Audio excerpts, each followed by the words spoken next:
ada sebetulnya satu gunung yang bisa menjadi contoh baik. Apa tuh? Semeru. Hmm. Itu bisa menjadi contoh yang baik karena warganya benar-benar paham, warganya benar-benar menjaga apa yang harusnya terjadi di sana, tidak serta-merta hanya uang saja yang dilihat. Bahkan ranger-rangernya pun seperti itu, tidak ada istilah gue orang dalam, lu kenal orang dalam, tidak ada. Semuanya diperlakukan sama, itu enak banget. Pada saat mereka sudah bilang A adalah A, B adalah B, di situ aman. Oke. Berarti regulasi dibuat dan harus untuk dijalankan ya. Betul. Bukan hanya dibuat untuk jadi pajangan aja. Iya, tapi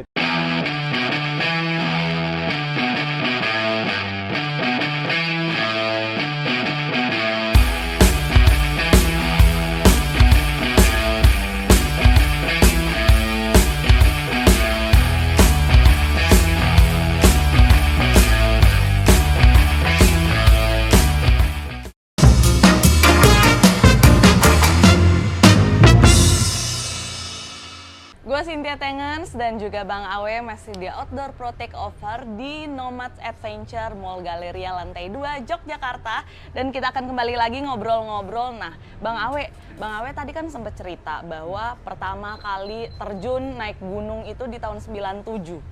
Ada nggak sih perbedaannya ketika di 97 itu sama sekarang nih? Udah 2022 nih. Baik dalam perbedaan lingkungannya kah, atau pengetahuannya kah, atau standarisasi, apapun deh Bang. Oke, paling kalau pertama dari gunung itu sendiri ya, kalau gunungnya sendiri pasti beda banget. Karena tahun 90-an itu rapet masih rapet. Karena jalur konservasi yang dipakai untuk kegiatan atau aktivitas pariwisata, pendakian gunung kan aktivitas pariwisata lah ya. Yang dipakai jalurnya jalur konservasi kan itu. Itu masih bener-bener masih rapet dan masih layak. Kalau sekarang sudah lebih ke jalur rusak lah ya, jalannya udah sedikit rusak. Dan dulu sepi, ya sekarang rame. Dulu nggak punya standar itu maksudnya peralatan. Dan dulu pastilah kalau tahun anak-anak tahun di bawah tahun 2000 naik gunung masih pakai celana jeans, sandal jepit masih. Cuman sekarang kita jadi jauh lebih paham. Resiko kalau misalkan kita menggunakan peralatan yang tidak standar itu resikonya seperti apa, nah, kayak gitu. Jadi kita jadi lebih bijak lah memilih apa sih alat yang baik kita gunakan untuk melakukan aktivitas ibaratnya aktivitas minat khusus kayak gitu. Itu sih bedanya sama ini. Kalau dulu ketemu temen atau ketemu orang lain di gunung tuh kayaknya ketemu saudara, gitu kan. Jadi sampai kita tukar-tukar nomor telepon, alamat, terus begitu turun kita main segala macam.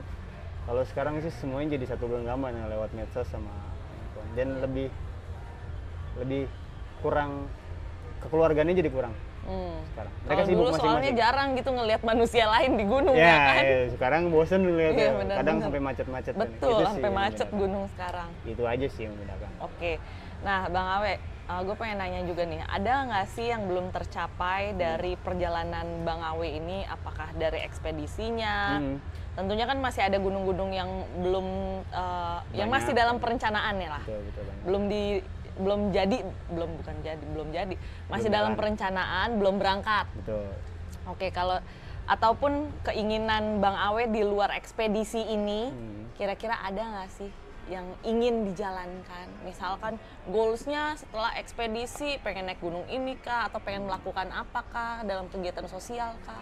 Iya, kalau sosial terus bahkan kalaupun nanti berhenti naik gunung ya itu akan terus dijalanin gitu kan. Iya. Itu pertama. Cuman kalau selesai ekspedisi gunung 30 juz yang Indonesia ini, pengennya sih, ini sih suatu mimpi harapan. Pengen melakukan sama dengan trigger yang sama, 30 gunung, 30 juz juga, cuman pengennya di 5 benua, pengen. Oke. Gitu. Kalau targetnya di 2024 atau 2025 udah mulai start, pengen. Oke. Dan mudah-mudahan diperlancar lah kayak gitu. Amin. Oke, kalau dari Bang Awe sendiri kan membagikan perjalanan soal ekspedisi yang telah dijalankan selama ini lewat YouTube kan Bang? Yap, betul. Namanya apa coba YouTube-nya sini? Samawe Adventure. Samawe Adventure. Nah, kenapa sih Bang Awe memilih YouTube sebagai media untuk sharing perjalanannya Bang Awe? Oke, jawaban simpel dan lurusnya sebetulnya ya kayaknya itu yang mudah. Itu yang gampang, itu yang nggak perlu banyak aturan, dan yang terpenting di YouTube bisa jadi diri sendiri sih. Iya sih. Artinya di YouTube apa yang kita mau tampilkan, apa yang kita mau lakukan sesuai dengan apa yang memang benar-benar kita lakukan, ya udah tanpa filter bisa di situ gitu. Makanya resiko di situ pada saat kita dianggap buruk, dianggap baik, ya disitulah gitu. Tapi ya memang tidak bisa dibohongi karena memang the real life-nya seperti itu. Pada saat kita mau posting melakukan sesuatu, kita posting sekalipun kita berbohong, ya pasti pun orang yang ada di dalam video itu segala macam juga mengiyakan bahwa dia berbohong. Kalau memang benar, ya mereka mengiyakan bahwa itu benar. Jadi enak lah, nggak perlu acting. Nggak perlu acting kalau di YouTube. Jadi menjadi diri sendiri ya. Itu yang paling. Oke, Bang Awe, kalau boleh tahu nih Bang Awe menjadi YouTuber atau content creator ini apakah setelah dalam proses ekspedisi ini saja kah? Atau sebelum itu udah mulai? Sebelumnya. Jadi sebenarnya content creator itu suatu hal yang terpaksa atau iseng awalnya. Wow, terpaksa dan iseng tuh, gimana tuh? Jadi emang kondisi waktu itu pandemi sih kan. Kebetulan kan gue pagi itu pegang ada travel ya, sama Away Adventure kan awalnya travel. Pada saat travel jalan dan udah posisi udah enak lah gitu kan, dihajar pandemi kan. Iya. Pada kondisi pandemi nggak ada travel yang hidup gitu.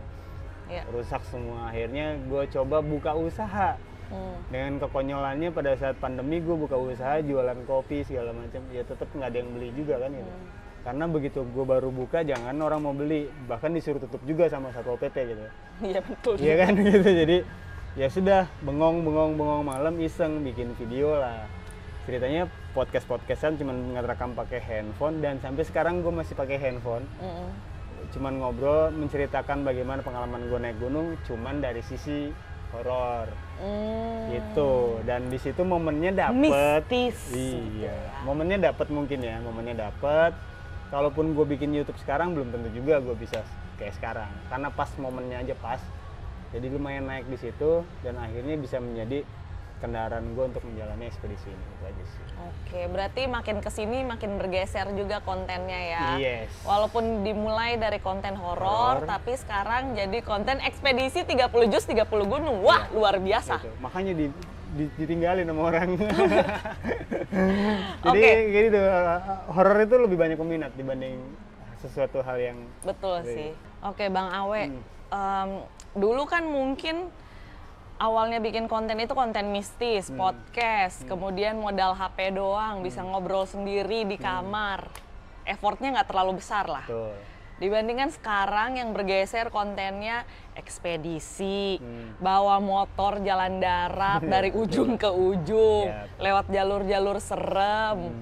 Terus masih harus mendokumentasikan walaupun keadaan fisik dan pikiran mungkin capek gitu, kurang istirahat. Lelah nggak sih Bang? Capek sangat sih ya. Tapi ya itulah, ya karena pada saat tidak mendokumentasikan artinya kita tidak punya apa-apa di situ. Bukan bukti ya, tapi lebih ke apa ya? Iya, ini lebih ke kebutuhan kontennya juga sih. Gua harus ada sesuatu yang diupload, harus ada sesuatu yang di share segala macam agar konten ini tetap jalan.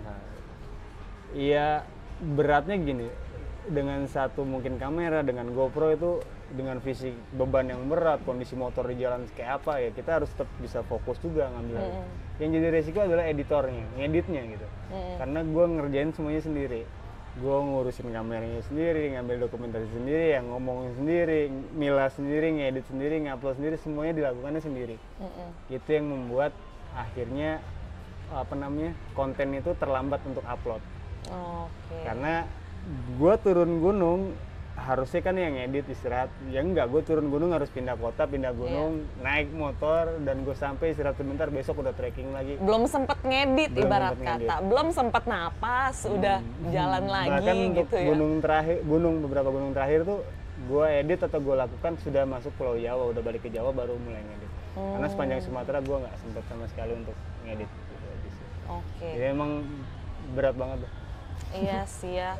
Bang, mungkin ada tips dan trik nggak gimana buat teman-teman di rumah yang juga jadi pengen jadi content creator kayak Bang Awe nih, karena berbeban berat nih, berbeban berat bukan cuma masalah tas berat, Tapi beban pekerjaannya juga berat gitu ya. Konten kreatornya dalam hal apa dulu nih? Gunung kah atau apa? Iya, misalkan mau kayak Oke. Bang Awe nih. Sebenarnya sih gue nggak patut untuk jadi contoh memberikan bagaimana ya, karena pasti video gue tuh jelek, hasil gue tuh jelek, gitu maksudnya secara visual memang jelek. Cuman yang gue sampein ke dalam video gue itu the real life-nya, apa yang terjadi saat lo melakukan pendakian, yaitu adalah yang terjadi gitu. Apa yang mesti lo siapin, apa yang lo alamin, apa yang lo bakal temuin, semuanya tersaji di YouTube gua. Walaupun dalam bentuk audiovisual yang kurang menarik. Bukan sinematik lah Tidak ya. sinematik, Tidak sinematik. gitu. Nah, tapi itulah realnya. yes. Nah, itu kan beda garapan ya. Artinya pada saat gua pengen memberikan sesuatu edukasi proses dengan sesuatu bentuk audiovisual yang sifatnya menghibur itu sangat berbeda. Ya. Jadi teman-teman harus bisa mutusin dulu tuh mau ngambil yang sisi mana gitu. Benar. Mau ngambil untuk hiburannya kah atau mau ngambil edukasi prosesnya. Iya.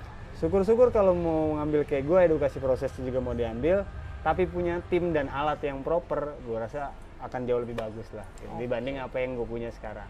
Kalau misalkan mau ngambil dari sisi hiburan, entertain dari audiovisualnya, pasti anak-anak sekarang udah jago-jago lah, editing segala macam. Iya, editing apalagi sekarang segenggaman tangan ya, nggak perlu pakai laptop lagi, Betul. komputer lagi, udah bisa di HP. Yes. Tapi Berarti mungkin kalau sarannya jujur aja lah, apa yang terjadi harusnya di situ ya terjadi, yaitu kasih tahu informasi. iya betul. Prosesnya kasih tahu. Iya bang, bener bang, gue pernah ketipu tuh dulu ke air terjun mana Curhat, ya. Curhat dulu nih ya guys ya, biar kalian tahu nih gue pernah ngalamin tuh. Gara-gara gue ngeliat, ih air terjunnya cakep banget. Wah, daun-daunnya hijau, air terjunnya biru. Pas gue kesana, Hijau, coklat. wow, editingnya sangat luar biasa, gradingnya luar biasa. Iya, Aslinya iya, gitu. soklat. Coklat. Gelap. Kayak gitu-gitu. Jadi sesuatu Gitu. yang tidak jujur kadang disampaikan. Iya sih, jadi mengecewakan buat gue gitu, merasa tertipu. Kasian. Oke, cukup soal gue karena kita lagi mewawancarai Bang Awe nih di sini sebenarnya. Bang Awe, menurut Bang Awe peranan apa saja sih yang bisa dilakukan oleh anak muda sekarang untuk menjaga lingkungan tercinta? Oke. Alam ya maksudnya ya. Kita nggak usah muluk-muluk ngomongin luas berarti ya. Kalau balik anak muda kan balik ke perorangan nanti individu ya. Ke kitanya aja dulu lah. Kita nggak, kalau negor di gunung sekarang, gue tuh di mata temen-temen gue termasuk orang yang sangat rese. Kalau naik gunung sama Awe, lo resikonya bisa siap berantem sama orang gitu. Karena gue kalau negor orang satu kali, mereka tetap nggak dengar atau ngeyel, bisa gue ajakin berantem langsung di lokasi. Perkara sampah. Gue balik lagi, kenapa sih ke pribadinya? Kita nggak usah negor orang dulu lah. Ngaca. Betul. Bercermin aja dulu, kita gitu nggak gitu.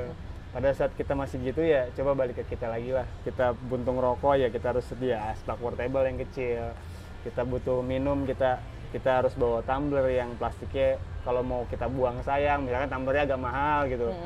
Kalau dibuang sayang, akhirnya kita bawa-bawa terus. Nah, hal kayak gitulah.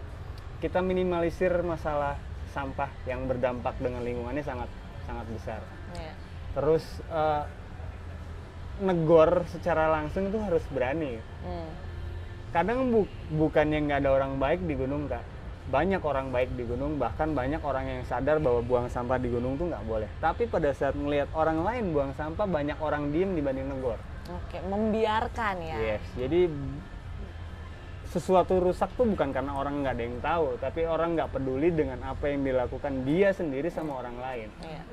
Gitu. Kalau semuanya peduli, misalkan kayak gini, ada orang yang buang sampah saat di gunung nih, katanya lagi di gunung, lihat kakak buang sampah, kakak teriak aja, woi lu jangan buang sampah sembarangan. Itu yang lain pasti bantu kakak. Cuman harus ada satu orang dulu yang berani berteriak. Iya. Nah mentalnya masih mental followers tuh kan. Jadi harus ada orang dulu yang ngoceh dan Baru orang yang lain baru ngikut ya. ngikut. Nah mental itu yang harus benar-benar dibangun sih Kak. Oke. Berani tegur. Pada saat lu sudah berani menilai diri lu sendiri, gua nggak buang sampah, gua nggak bawa ini, gua nggak ngerusak. Pada saat lu udah percaya bisa melakukan itu, ya tinggal ngomong ke orang.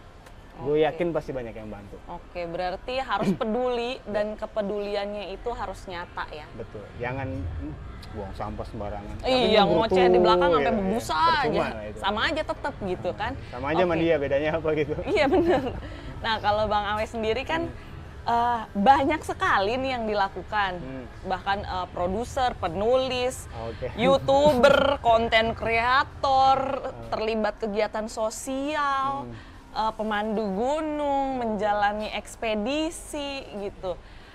Dalam Ribet banyak ya? sekali Ribet aktivitas ya? ini, ya kalau disebut jadi ribet ya, Ribet ya. terkesannya. Tapi sebenarnya enggak, karena semuanya itu Bang Awe sendiri yang menjalani senang, mampu, dan juga membawa dampak positif juga bagi orang lain. Nah, Bang Awe sendiri merasakan ada nggak sih keresahan-keresahan dalam menjalani banyak sekali kegiatan seperti ini? Keresahannya sebenarnya paling besar satu sih Kak, waktu yang baik untuk keluarga. Itu yang paling resiko yang besar yang gue harus tanggung. Adalah kurang waktu yang untuk anak, gitu kan. Itu yang resiko terbesar yang gue terima. Oke. Karena ekspedisi untuk keluar Sumatera aja, baru Sumatera kemarin 3 bulan 2 hari Kak, 92 hari nggak ketemu anak. Iya, oke sih bicara ketemu, bisa video call segala macam, tapi kan untuk waktu yang berkualitas nggak gitu caranya kan. Dan itu yang dikorbanin sama gue. Nah, pada saat gue sadar bahwa sesuatu yang besar yang gue korbankan untuk beberapa item ini, gue harus benar-benar yakini gitu bahwa apa yang gue lakukan ini nggak salah. Jangan sampai pada saat gue udah buang-buang waktu dan gue buang-buang kesempatan sama anak gue juga, ya repot. Ya, artinya gue harus selalu senang, gue harus selalu happy apa yang gue lakuin, dan harus benar-benar mateng. Jangan sampai begitu jalan hasilnya kecewa, keluarga kecewa, ini kecewa dan Oke. pengorbanannya sih itu. Oh, boleh tahu nih Bang Awe sendiri pernah nggak sih ngajak anak berkegiatan alam bebas? Pernah dong. Itu Pernah. awal Gua naik gunung mengenalkannya gimana? Jadi kalau gue nggak mengenalkan ya, tidak mengajak poinnya. Kalau mengenalkan pasti mengenalkan, karena begitu pulang gue kasih foto, video, gue bercerita. Ini namanya ini ini tempatnya ini, kalau ke sini gini. Tapi gue nggak pernah ngajak bahwa yuk naik gunung, enggak. Jadi mereka yang minta pada saat ya aku mau ke sana. Nah, itu gue seneng. Karena dia lihat awalnya. Jadi gini, membedakan diajak dan keinginan sendiri itu simple. Pada saat mereka diajak, mereka punya kesan, punya pemikiran bahwa gue diajak. Ini bukan mau gue. Ini harus. Jadi gitu. maunya dia, entah itu ngambek, entah itu apa, itu seenak-enaknya. Cuman pada saat mereka yang mau, kita hanya membantu, ya lo harus tanggung jawab, itu yang lo mau. Jadi kita kasih edukasi untuk tanggung jawabnya mereka ya dari situ. Pada saat mereka minta, kita hanya support. Tapi jangan pernah lo memaksakan anak lo harus ikut naik gunung. Kan banyak juga, weh anak yang sono anaknya umur sekian tahun lo diajak naik gunung. Ya ya terserah aja, kalau mereka ya mangga. Kalau gua kan secara pribadi ya gua nggak gitu. Pada saat anak gua minta, baru gua anter. Kalau anak gua nggak mau, ya gua juga nggak mau ngajak-ngajak. Tapi pernah ke gunung mana Bang? Kalau anak ke Gede sudah, ke Papandayan sudah, anak. Oke, luar biasa sekali. Iya. Ternyata perjalanan Bang Awe, tapi kita terhenti karena waktu nih Bang Awe. Siap. Masih ada satu pertanyaan terakhir yang harus Bang Awe jawab sebelum kita menutup pertemuan kita kali ini. Bang Awe, tolong gambarkan alam bebas menurut Bang Awe itu seperti apa? Boleh dalam satu kata, boleh dalam satu kalimat, satu paragraf, boleh kalau pendek. Oke. Kalau kata rumah mungkin. Rumah. Oke. Siap, terima kasih Bang Awe sudah menemani kita hari ini ngobrol-ngobrol, banyak sekali informasi-informasi juga pengalaman-pengalaman menarik dari Bang Awe. Semoga ini bisa menjadi inspirasi juga untuk teman-teman di rumah, dan jangan lupa terus saksikan Outdoor Pro Takeover. Sampai jumpa. Makasih ya Bang Awe. Sama-sama.